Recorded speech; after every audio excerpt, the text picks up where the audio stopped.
네, 이번엔 중국 상황 알아보겠습니다. 중국은 계속해서 환자가 급증하면서 이번 주말이면 10,000명 수준에 달할 것으로 보입니다. 이제는 지역 내 2차 감염자 확산에 대한 우려가 커지고 있는 상황인데요. 베이징 연결해서 자세히 알아보겠습니다. 자, 김희용 특파원, 오늘도 환자 현황부터 정리를 해보죠. 환자 수가 8,000명에 육박하고 있다고요?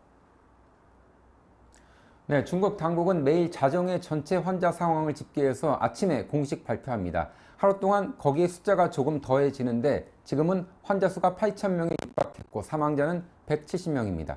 최근 하루에 환자가 1,500명 이상씩 늘어나는 추세인데 이대로면 내일 아침엔 확진자가 9,000명을 넘고 주말엔 10,000명을 넘어갈 전망입니다.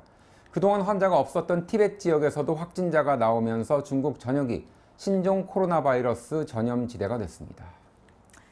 자, 증상이 없는 잠복 기간 중에 전파가 되느냐 아직 논란이 있기는 한데 중국에서 이런 사례가 보도가 됐죠.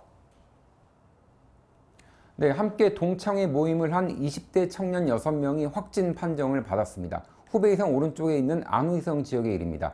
6명 중에 우한을 다녀온 건 1명이었습니다.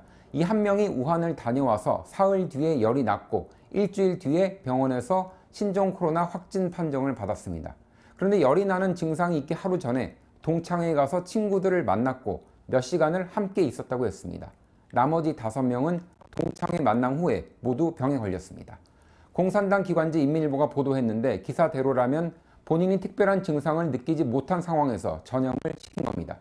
중국 매체들은 이 사례를 이어서 보도하면서 어떠한 이유로든 서로 만나지도 말고 모이지도 말라 이렇게 거듭 강조하고 있습니다. 예, 특히 우리 교민들이 많이 계시는 베이징 상황도 궁금한데요. 사스 대비를 위해서 지었던 병원을 지금 급하게 개조하고 있다는 소식이 있네요. 네, 베이징 북쪽에 있는 샤오탕산 병원이라는 곳이 지금 24시간 공사 중입니다. 지난 2003년 사스 유행 당시에 전체 환자의 20% 가까이 치료를 했고 그래서 사스 대항의 성지라고 불리는 곳입니다. 베이징 보건당국 책임자는 지금은 환자가 외부에서 넘어오는 시기를 지나서 내부에서의 확산기로 넘어가는 단계다 이렇게 말했습니다. 전국적인 이동 통제를 시작한 지 일주일쯤 됐기 때문에 이제 외부 유입 요인보다는 지역 안에서 이미 바이러스를 갖고 있는 사람으로부터 감염이 되는 2차 감염이 늘고 있는 때라는 겁니다. 이 병원의 용도도 이런 2차 감염 환자 확산에 대비하기 위해서입니다.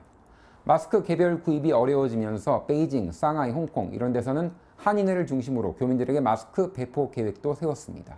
베이징이었습니다.